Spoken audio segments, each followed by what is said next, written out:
Magandang araw po.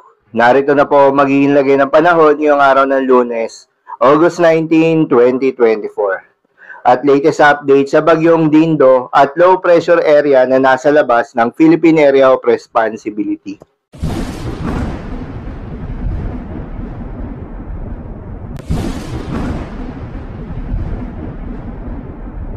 Sa kasalukuyan na tayo sa pag-asa, mahinang southwest monsoon pa rin o hanging habagat ang patuloy na nakakaapekto sa may extreme northern Luzon.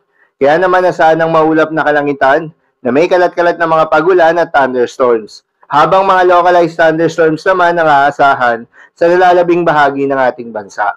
Samantala yung bagyo na binabantayan ng pag-asa na si Bagyong Dindo ay mas lumakas pa bilang isang tropical storm.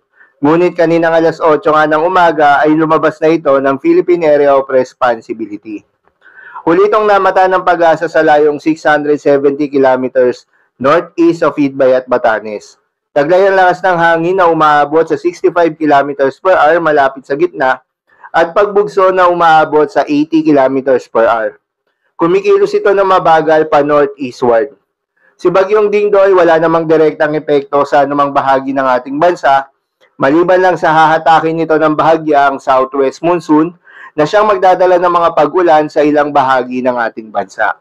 Inaasahan na kikilos ito generally northward at maaaring tumbukin ang bansang Japan. Habang yung low pressure area naman na nasa labas ng Philippine Area of Responsibility ay nananatiling mababa yung tsansa na maging isang ganap na bagyo. Ayon sa pag-asa, posible ngayong araw o bukas ay pumasok na ito ng Philippine Area of Responsibility. Inaasahan na kikilos din ito northward. Sa ngayon ay wala itong epekto sa anumang bahagi ng ating bansa. Dahil pa rin sa epekto nitong southwest monsoon, asahan ngayong araw ng Lunes sa Batanes at Babuyan Islands ang maulap na kalangitan na may kalat-kalat na mga pagulan at thunderstorms. Posible ang mga pagbaha o pagguho ng lupa dahil sa katamtaman hanggang sa kung minsan ay malakas na pagulan. Habang sa Metro Manila at nalalabing bahagi pa ng ating bansa, ay asahan naman yung bahagyang maulap hanggang sa maulap na kalangitan na may kalat-kalat na mga pagulan o thunderstorms. Dulot naman yan ng mga localized thunderstorms. Posible rin ang mga pagbaha o pagguho ng lupa during severe thunderstorms. Madalas na bobo ang mga thunderstorms na ito tuwing hapon o gabi na nagtatagal ng 1 hanggang 2 oras. Kaya naman mag-ingat sa posibleng mga pagbaha o pagguho ng lupa during severe thunderstorms. Para naman sa lagay ng mga dagat baybayin, ayon sa pag-asa ay wala tayong nakataas na gale warning sa anumang seaboards ng ating bansa.